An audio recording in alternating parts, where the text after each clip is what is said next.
What's going on, gamers? Hexdrinker MTG coming at you with another standard deck tech and playthrough. Today we'll be looking at Blue-White Oculus, a deck that was very popular at the start of the Duskmourn standard metagame, but that has seemingly fallen off a bit as black midrange has established itself at the top of the format. So today we're going to revisit it and see if it can still hang with the big dogs just before we enter into the Foundation standard format. So this deck's analogs in older formats would be something like Blue-Red Phoenix in Pioneer or Murktide in Modern, as the deck plays a lot of card selection to help find its powerful flying finishes and tries to protect those with counter magic. So speaking of those finishes, we have Abhorrent Oculus and Haughty Djinn. Now this deck is also extremely fun to play, that's what I think, and is quite powerful too. It has a nut draw where it can set up one of the flyers as early as turn 2 by surveilling it into the graveyard via Meticulous Archive, then bringing it back with Helping Hand or Recommission. This can also be done while holding up Protection as early as turn 3, thanks to Charter Course, which allows you to discard one of the big flyers on turn 2, and then you can Helping Hand while holding up either Phantom Interference or something like No More Lies. The deck also has an uncanny ability to win in stalemates or while behind in the mid to late game by ripping like a 12 plus power Djinn and winning over the course of 1 or 2 turns, or sticking an Oculus that then manifests either a Djinn or another Oculus. One of the other powerful play patterns that this deck has post-board is playing a Djinn on turn 4 while holding up Negate due to the Djinn's discountability on instants and sorceries. Now I wanted to replicate this play pattern in pre-board games, so I've introduced 2 copies of Surge of Salvation into the deck. This not only protects your flyers but doubles as protection against black discard. Also Liliana's Edict effect, and helps us protect our other powerful permanents such as temporary lockdown from green disenchants such as Paw Patch formation in the red-green matchup. Now post-board, these lists have started to introduce Silent Hallcreeper. My take on this is it's just a way to increase the number of threats that you have in matchups against Sunfall decks, and it is providing a means of really putting like a tax on black removal post-board where they've cut their cutdowns. So without further ado, let's get into some games. If you would like to reference the deck list and sideboard guide, you can do so by looking in the description section down below. And through the power of editing, I'll be joining you after the fact to see exactly how poorly I did play in these matches. So off the bat, we have a keep.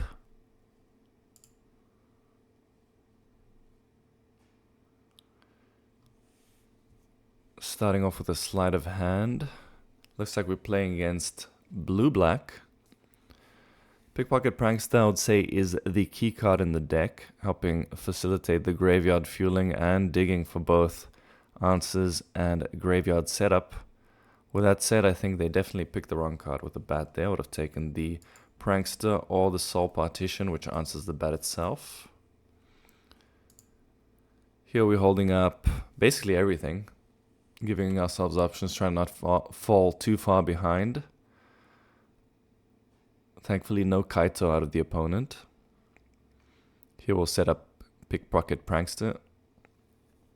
Get a sense of how the turns are going to go. Okay, we did mill an Oculus. We already have a Soul Partition, so I'm thinking we're taking some more digging here. And boom, just like that. The deck's uncanny ability to do something crazy out of nowhere. Now we have Oculus with counter backup. Except Mastermind's fine. Here I decide to manifest the Surge so that they're not aware that we're playing it. Doesn't make a difference really. Okay. I think they definitely have the air superiority this game. They choose to attack us while they're getting's good. Here they didn't try and remove the Oculus when I played it or during their turn. So I'm going to try and take the other Oculus back. And, you know, if they don't have removal and they're holding up, it makes sense that they have an interference in that spot.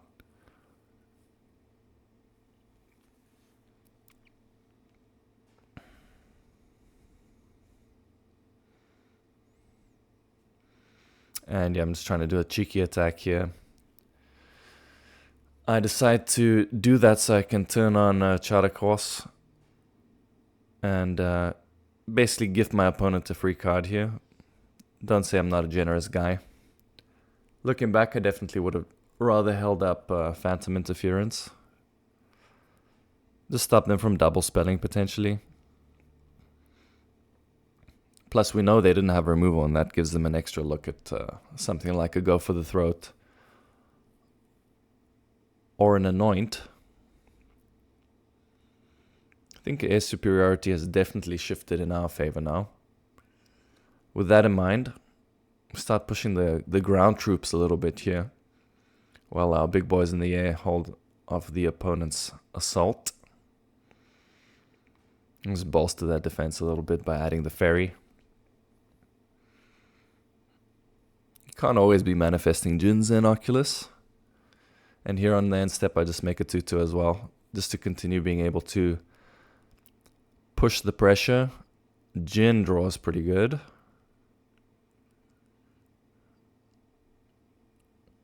I think I should have played Djinn first, just to get a sense of whether that would resolve before making this attack, but as far as I know, they just play Phantom Interference, so we would have been able to pay the 2 there.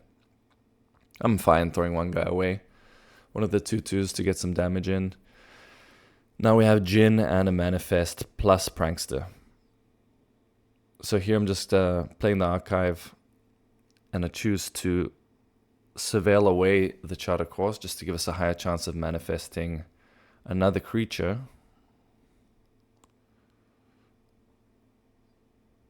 I think our attack was maybe a little unnecessarily aggressive, but it does end up working out. I think we could have held back an Oculus. So against the blue-black mid with Curiosity and Kaito, they're a bit more tempo-oriented, a bit more aggressive, so I think I do want some number of lockdowns. I've also chosen to put Smite in, as it's really good against Curiosity itself, and lets us stave off a little bit of the early pressure. Also trim down on Recommission, as usual, since I want to kind of diversify away from the graveyard in post-board games. A lot of people are running Ghost Vacuum, and you don't want to set yourself up to lose by having too much focus on the graveyard. 2 mulligans off the bat into a 1-lander. I'm thinking that I put the Djinns back here and focus on hitting lands and maybe setting up something from the graveyard or casting the lockdown. So yeah, here ideally I think I want to surveil into something big to bring back, or into 3rd land to set up lockdown and maybe take the game a bit longer.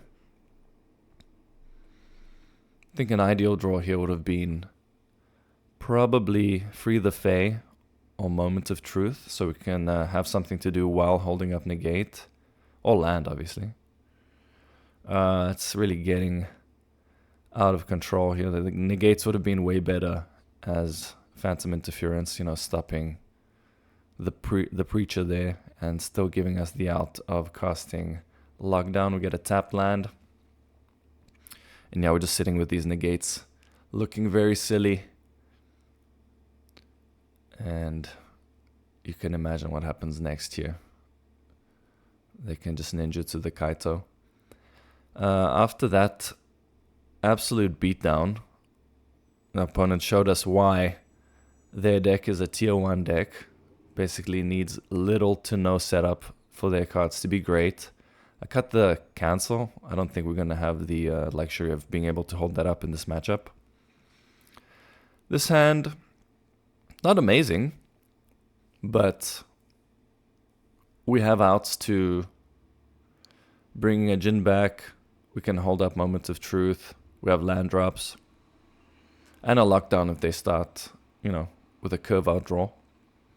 Here's a fairy off of Mirrex. So no blue for them.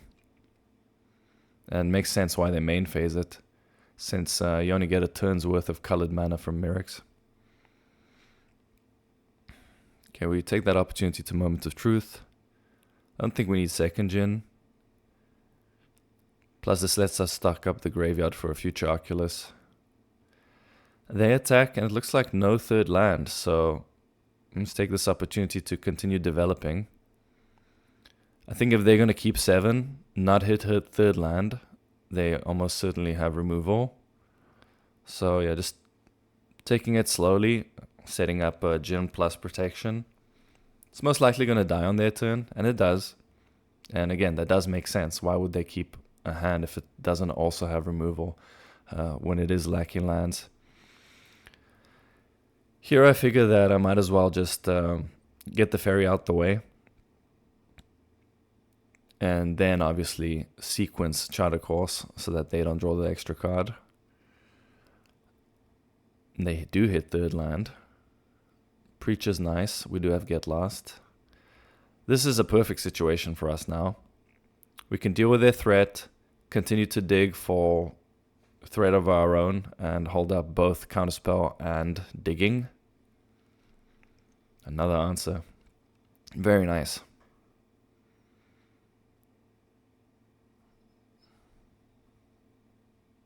Siren's fine. And ideally we find a Helping Hand now. Bring back a big boy and back it up with no more lies. There's a Helping Hand and an Oculus, so perfect target as well. Oh, and a Negate. This game is basically locked. We have 2 protection spells now. It took a stumble out of the opponent, but that's how it goes. We also double mulliganed in the second game, so it's only fair. Chose not to play the Prankster there because there's no need to. We'll continue to get incremental advantage as the turns go by with Oculus. Here I figure no point of countering the vacuum. It could also be baiting to try and resolve protection. If we draw another Helping Hand, we can always Soul Partition the vacuum and then look to bring something back. I'm just holding up Negate for now. On this turn we can play the Prankster and have the luxury of Elspeth Smite. They do have a Reef, so maybe a little bit of an overly aggressive attack, but if they tap out for Reef, we could just take the 6, potentially 7 off the map. Nothing else happens on their end. And, we have Smite and Partition to deal with now. Mastermind and Spyglass Siren. The manifesting Pranksters in this matchup is really nice. As, the stats line up super well against both Siren and Mastermind.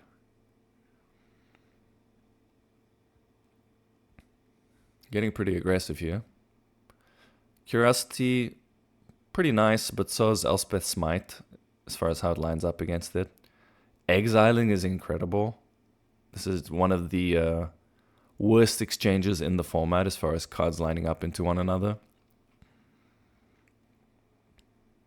And now they're starting to accumulate creatures under that vacuum. So, just something to be aware of.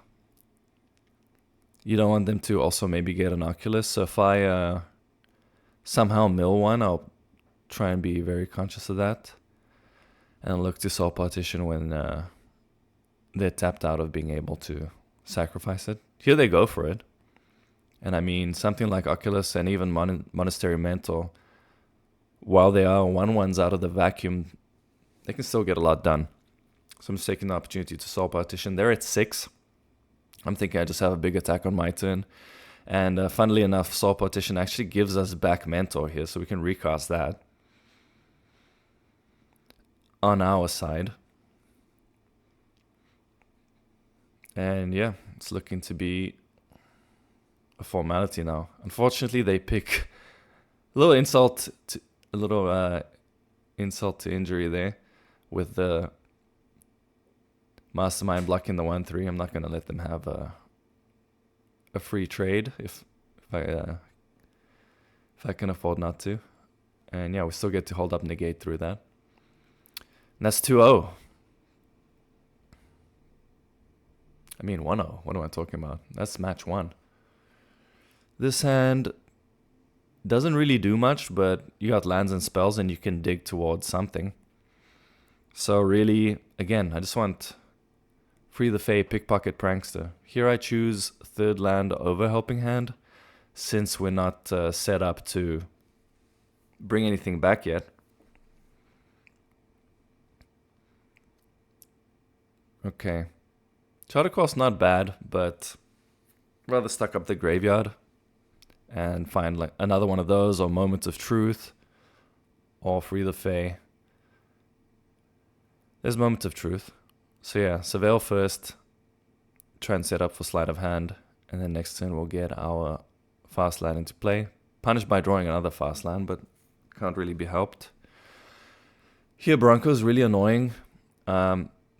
We still need to set something up. We don't have much going on, so let them draw one card.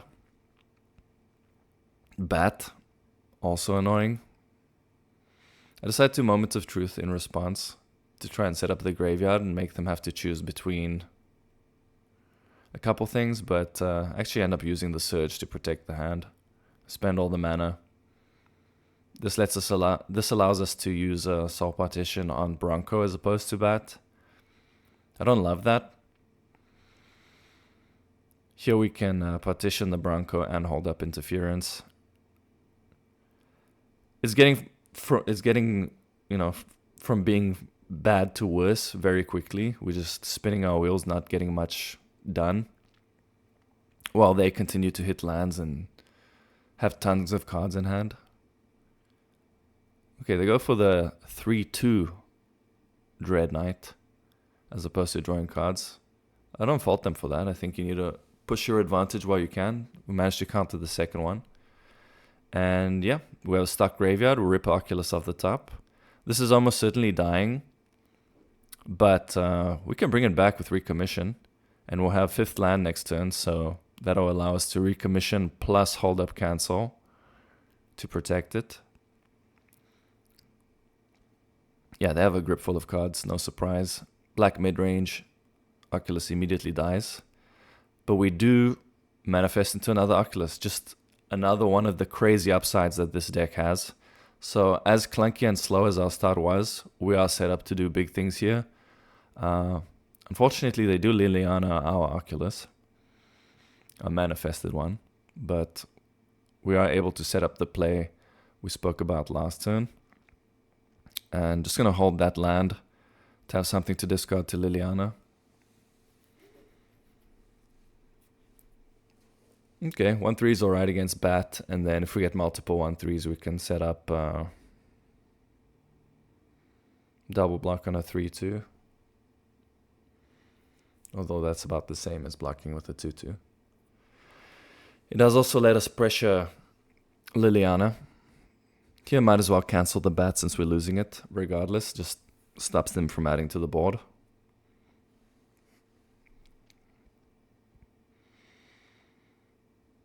Definitely some tension. We need to try and draw out of this.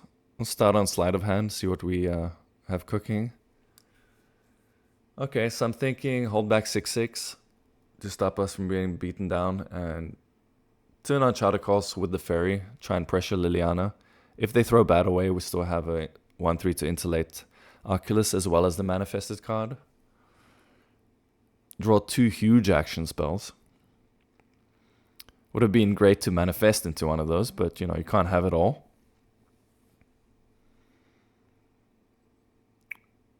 Bronco is back, and big punish here. We lose both our big flyers, but I would say we're still advantaged on board by a little bit.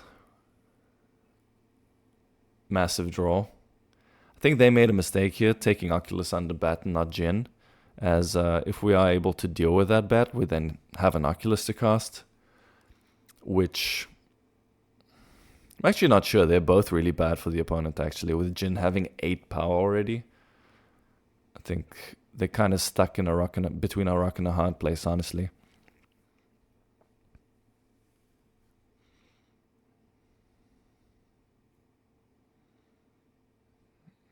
Saddle that Bronco. Yeah, at this point, this is a bit of a Hail Mary from them. So I get to draw a card of the Bronco, and then, another card off the Knight when we block that. Here we have 2 1/3s to deal with the Bronco, as that other manifested card is another fairy. And yeah, they're just desperately digging. We have a 2-turn clock setup with the big Djinn and the Oculus. The fairy is also going to get to pretty much take out Liliana here, unless they want to give us an Oculus off that bat. And I don't think that's a winning proposition. Again, just trying to get rid of non-creatures here to try and manifest into more Djinns and Oculus. They do have a cottage, but between the 2 fairies and the 2 manifested creatures, I think we'll have enough power and toughness to not die. Plus, they do have to forfeit Liliana here, as we would get to cast the Oculus under the bat. Another Djinn.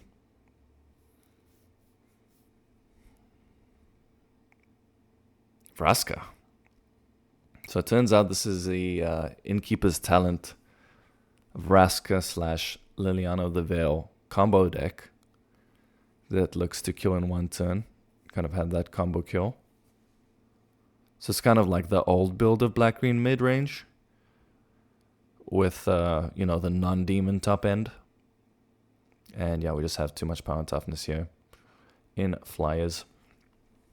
So similarly to how Blue-Black Tempo with Curiosity and Kaito is kind of leaner, I do want some amount of temporary lockdowns against this black-green deck.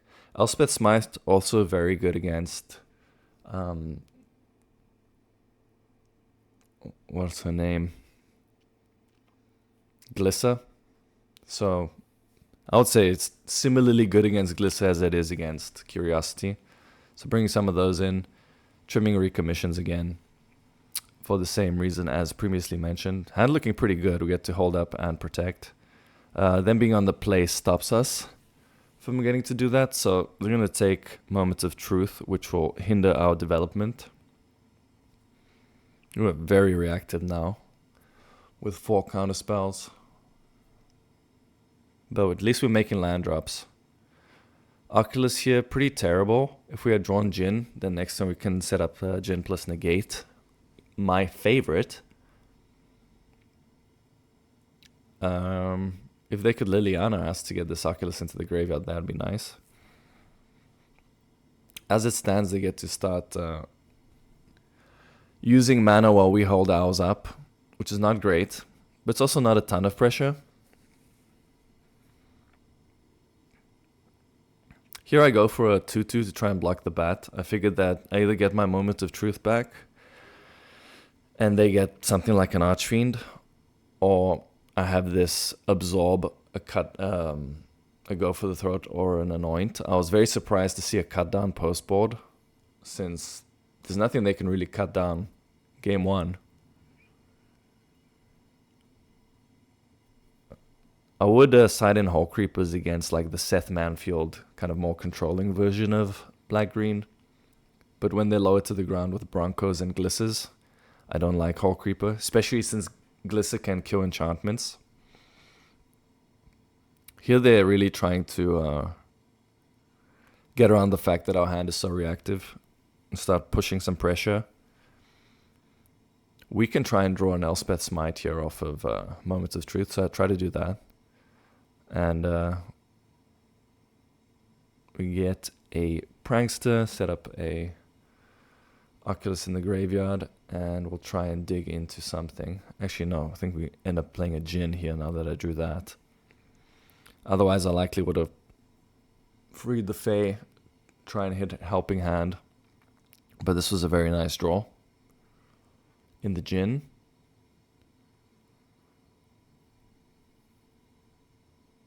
Swat that away. They can still attack there for 4. I think I probably would have. They choose not to. They get an Innkeeper's Talent into play. So this is more value over a number of turns. But if they attack us there with a 4/4, puts us to 6. I don't know, maybe they were right in doing so. But it just gives us a turn to really set up and alleviate any pressure that they would have had on us. I think it doesn't really matter. Getting to untap here, this is a great spot. I hate this attack. I'm not sure what I was thinking exactly. It's obvious they don't have removal because they would have killed our Djinn if they did. But this is just unnecessary. If they draw removal on their turn, they can kill Oculus, fire up land, and then attack with, 2/2 fish, 2/2 bat, and 4/4 land. This is just a way to lose a game that's basically won. So I would have held back Djinn. One important thing there, I did attack with the Djinn first since I chose to attack with it, before exiling all the instants and sorceries to pay the Oculus additional cost.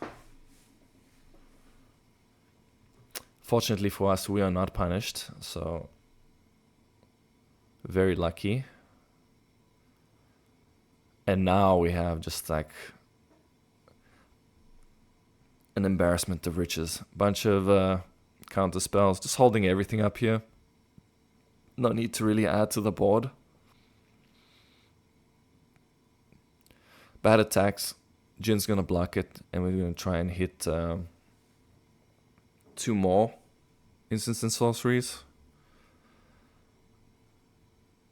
I think they're just trying to offset some of the damage that the Oculus has done through lifelinking, and we do hit 3 out of 4 instants, making our Djinn 3 power to the dismay of our opponent. We also got another one casting cost spell, so we have tons to do. And now our Moments of Truth's back. Just let them have whatever they want. That allows us to both Phantom Interference and Normalize. Just going to continue to develop on the end step. I'm fine with them killing something now, as we will get to add more to the board. Same logic applies here. Just continue to dig, maybe get a discount by via Helping Hand.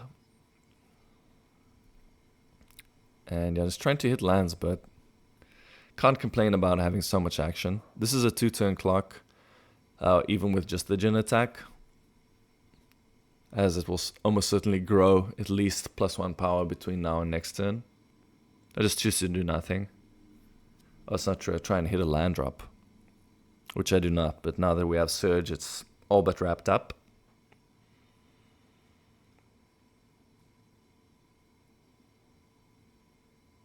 There I choose to put the Surge in the graveyard, just to make the Djinn bigger. So usually if you can pick between land and instant or sorcery, you want to manifest the land and put the instant and sorcery in the graveyard to make future Djinn stronger. Here I Soul Partition in response so that the Liliana doesn't come into play with requisite counters to ult. I think their talent's at level 3 at this point. So that's one of their dex combos. And while I'll almost certainly still win through that, there's just no need to, give them that out. And here, don't even bother casting Surge. Just give up one of the manifested boys, and we're coming in for overkill next turn. So there we have it. That was a black mid-range matchup. And now the final match. This hand, I've been punished too many times keeping hands like this. I think if I don't have 2 Sleight of Hands, I probably won't make this keep. And you can see that coming into effect immediately here. Missing second land. Okay, so this is a end boss deck, so to speak. Red, green, aggro. Miss our land again. So now we're on the pray for land 2, charter course, discarding Oculus, bring it back. miss again. Now we're on prey to go to hand size, draw land, recommission. But even if we pull that off, I think we're probably too far behind already. This is 6 damage here with double strike off of Manifold Mouse, putting us to 12. Then at least Recommission brings back Oculus untapped, so we would have a 6/6 and a 2/2. And no land. Okay, didn't get there. We'll try again in the post-board games. So the red aggro decks are where all 4 lockdowns come in. I'll trim on the Djinns. They're a bit expensive and they don't give us as much for the mana. I also want, outright removal against the aggro decks over something like a tempo play in Flood Maw. So I'm going to put in Get Lost and Elspeth Smite. Also don't like Djinn against Puncturing Bolt, I believe it's called. The deal 4, exile a creature. But we only ended up trimming one of those. They also have 4-patch formation, as I mentioned in the Decktech. So that's very, very effective against us, as it does kill our creatures and temporary lockdown. Here we're not set up with the creature in the graveyard yet, and I want to hit land drops to be able to cast lockdown. So choose to surveil away the helping hand. There's our second land that we wanted, or third rather. So now we can hold up, counterspell, all free the Fae. And if they get a little too frisky, we can always get lost the hero in response.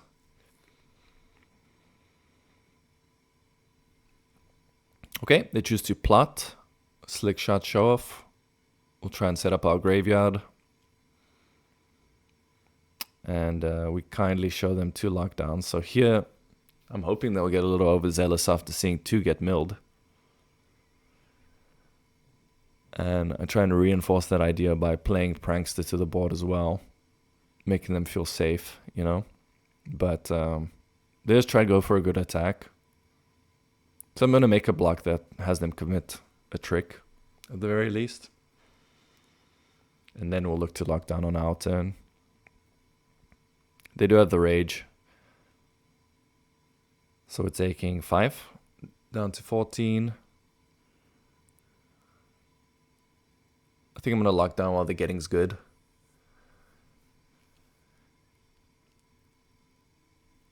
And then look to untap and set up Djinn, Phantom Interference, or Djinn and Get Lost. Here they do have the Paw Patch formation. Pretty punishing, but, you know, it's just part of the matchup. No 4th land for them. They have 4 cards, 4 action cards. I'm hoping that they've set up to be more grindy post-board. Notably, we can get punished pretty hard by a Furnace, if they set that up. Here we have Djinn in play. I decide to, you know, hope that that's good enough. And fortunately, they do have a bunch of questing druids, and they have terrible flips there. So there's no 4th land for the Paw Patch that they flipped.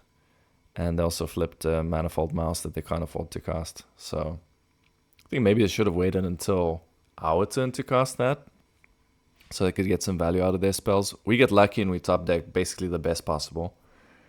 And yeah, just adding power and toughness to the board and praying. We're pretty low. They have a lot of cards. It looks like none of them are pump spells, based on what they've chosen to do. Here they go for another Questioning Druid. So again, just clenching real tight. They do have a 4th land. And now it looks like they do have a pump spell. So I'm guessing they drew that for the turn. Thinking Djinn is most likely dying regardless. So I'm just looking to get a trade off of it. And then try and take a trade for Hearthfire Hero if they have... I believe it's called Monstrous Rage.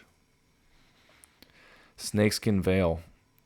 So just take the trade with the Djinn and look to push a little bit of damage with their hero.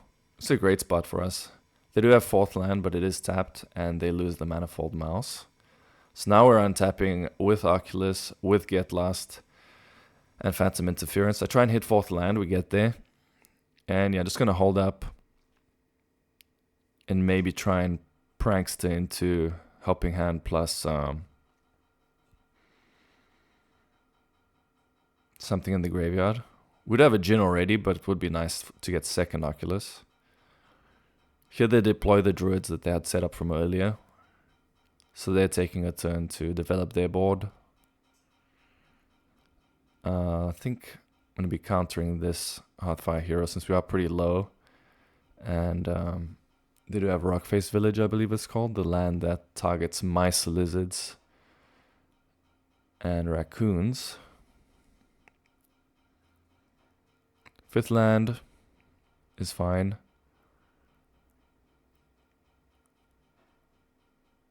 Soul Partition would have been nice to draw instead of manifesting. We do still have Elspeth Smite in our deck, so I'm looking to Pickpocket Prankster into that. Notably, they have a Restless Ridgeline as well. So they chose to not play that, and rather play a Swift Spear to put counters on their Questing Druids. This attack is almost certainly indicative of a combat trick, so I'm looking to... yeah, there's Monstrous Rage. I'm looking to get rid of both druids and have them go for lethal on their Swift Spears, and then just get lost the Swift Spear in response. So here we would be losing our Oculus. I'm going to Prankster first to try and find a Smite. And then get to cast that and get lost. We do find it. Notably, that Hexproof Protection spell that we're playing stops red and black creatures from damaging our creatures. So if we made a block on something like a Hearthfire Hero that would have killed our Oculus, we could prevent that damage and save our blocker. But we did better than that here.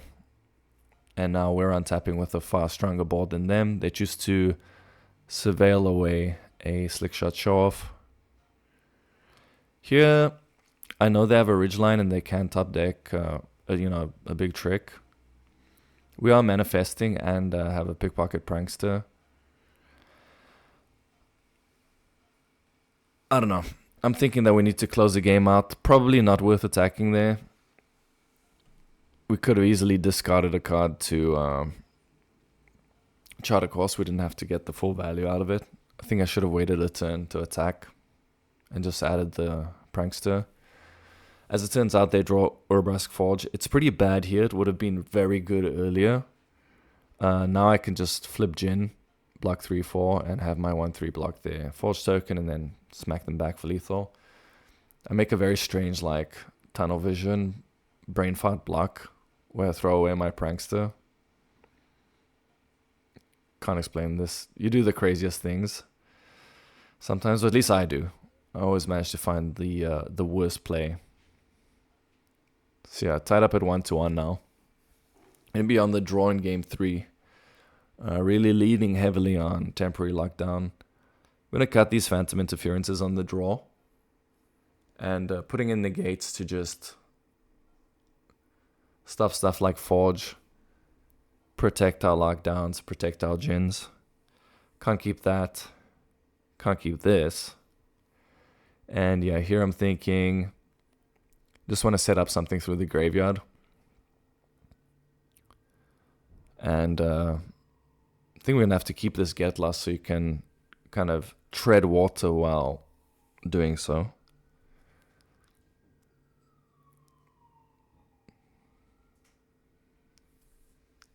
So yeah, it's going to be almost impossible to win this game. We draw Surge of Salvation to start, and boom. Immediately we are shown the power of the deck. So here we have turn 2, Helping Hand with Protection. Just surveil the best possible. And our poor opponent has no idea what is about to happen to them. To make matters worse, we surveil a Djinn. Manifest a Djinn, why not? And yeah, they're in for a world of hurt. Surge of Salvation, about to look real good. Probably not worth playing, since smarter players than me are not running it, but there you have it. 3-0 with a tier 2 deck in Standard.